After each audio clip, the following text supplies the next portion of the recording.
ప్రియులారా, ప్రభువైన యేసుక్రీస్తు పరిశుద్ధమైన నామమున మీకు నా ప్రేమ వందనములు.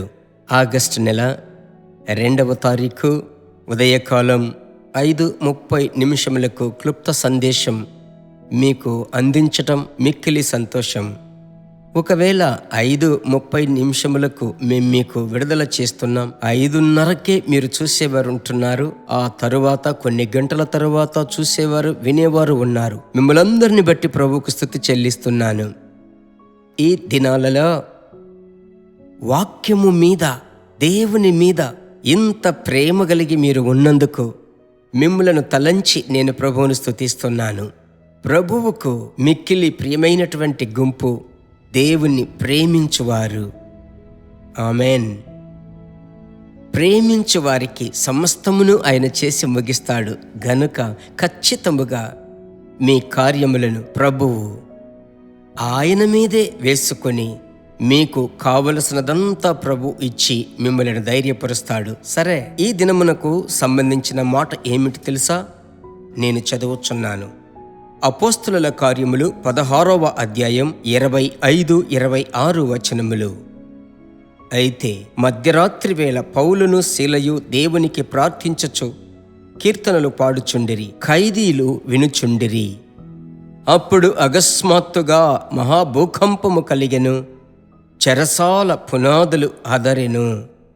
వెంటనే తలుపులన్నీయు తెరచుకొనెను, అందరి బంధకములు ఊడెను. నా ప్రియమైన దేవుని బిడ్డలారా, రాత్రి సమయం అది. చెప్పలేని దెబ్బలు, గాయములు సువార్తను బట్టి వాక్యము సెలవిస్తుంది. ప్రభు బిడ్డలారా, వారు బంధింపబడి ఉన్నారు. ఆ ముందు వచనములలో మనము గమనించినట్లయితే వారు చాలా దెబ్బలు కొట్టి చెరసాలలో వేసి వారి కాళ్లకు బండము వేసి బిగించారు. ఏమీ చేయలేని పరిస్థితి. ప్రభువా, మీ పరిచర్య చేసిన మాకా ఈ పరిస్థితి, ఈ ప్రశ్న వారి నోట రాలేదు. 25వ వచనము చూడండి. మధ్యరాత్రి వేళ, ఆ మిడ్ నైట్లో వాక్యం సెలవిస్తుంది, పౌలును శీలయు దేవునికి ప్రార్థించారు. రాత్రి జాముల యందు ప్రార్థించారు. ప్రార్థించి అంతటితో ఆగలేదు. వారు ప్రభువును స్తుతించారు, కీర్తనలు పాడారు. వారు పాడేటువంటి ఆ పాటలు వారి వలె ఉన్న ఖైదీలందరూ వినుచున్నారు. అయ్యా, ఒకడు సంతోషముగా ఉంటే కీర్తనలు పాడాలని బైబిల్ చెప్తుంది. అయితే వీరు సంతోషముగా లేరు, శరీర ప్రకారముగా సంతోషముగా లేరు, అయితే ఆత్మలో సంతోషించుచున్నారు. ప్రభు కొరకే కదా ఈ శ్రమలు, ప్రభువును బట్టే కదా ఈ దెబ్బలు. మధ్యరాత్రి వేళ ఒకవేళ దెబ్బలు తిని నలిగిపోయి ఒకవేళ కృంగిపోయి పడుకోవచ్చు, పడుకున్నా పర్వాలేదు. అయితే వాక్యం సెలవిస్తుంది, వారు ప్రార్థించారు. ఇది సాధ్యమేనా? శ్రమల మధ్యలో ఇది సాధ్యమా? స్తుతిస్తున్నారు. ఇదంతా జరిగే కథ జరిగిందే. విషయం ఏమిటంటే అభిషేకం. ఈరోజు ప్రభు మీకు చెప్పుచున్నాడు, ఈ దినాలలో ఎదురయ్యేటువంటి శ్రమలను చూసి భయపడి కృంగిపోయి ముడుచుకొని కూర్చోకండి. మూలన ప్రార్థించి స్తుతించండి, ప్రార్థించి పాటలు పాడండి, ప్రార్థించి ప్రభువుని స్తుతించండి. మీ బంధకములు తెగిపోతాయి. మిమ్ముని బట్టి అనేకుల బంధకములు, కట్లు తెగిపోతాయి. ఇదే ఈరోజు మీకు సంబంధించిన మాట. పట్టుకున్నారా? అలాగైతే ఆ వాక్కుకు సంబంధించిన, ఆ మాటకు సొంతమైన ఆ వ్యక్తి వైపు చూసి ప్రార్థించండి. మీరు ప్రార్థించండి, దేవుడు మీ మధ్యలోనికి దిగి వస్తాడు. Thank you lord. మంచి దేవా, మీ పరిశుద్ధ నామములో మేము ఏకముగా కూడి ప్రార్థిస్తున్నాం. మీ బిడ్డలతో కలిసి ప్రార్థిస్తున్నాను. ఆమెన్.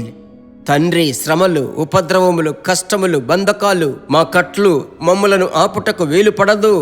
స్తుతించేటువంటి ఆ స్తుతిని ఆపడానికి కుదరదు. ఆరాధన అభిషేకమును పాడు చేయడానికి కుదరదు. కారణం, లోపల ప్రవహించేటువంటి ఒక జల ప్రవాహం. అది సాధారణమైన నీటి ప్రవాహము కాదు, అది జీవ జలపు ఊట.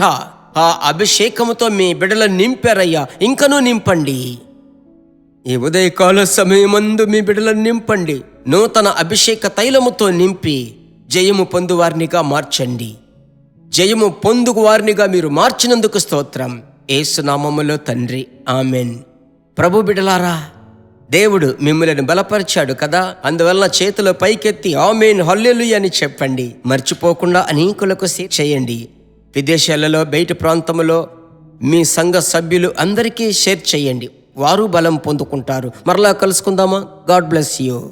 దేవుని బిడ్డలారా, ఈ వర్తమానము మీకు మిక్కిలి ఆశీర్వాదకరముగా ఉందని మేము నమ్ముచున్నాము. ఇంకనూ మా వర్తమానములను విని ప్రభువులు ఆశీర్వదింపబడుటకు జీసస్ మీట్స్ మినిస్ట్రీస్ అను మా యూట్యూబ్ ఛానల్ ను సబ్స్క్రైబ్ చేయండి. మరియు మా ప్రార్థన సహాయముకై మీరు సంప్రదించవలసిన మా ఫోన్ నెంబర్ 9842528336 మరియు 7299546363. Email gpsrobinson@hotmail.com. ప్రభు మిమ్మును ఆశీర్వదించునుగాక.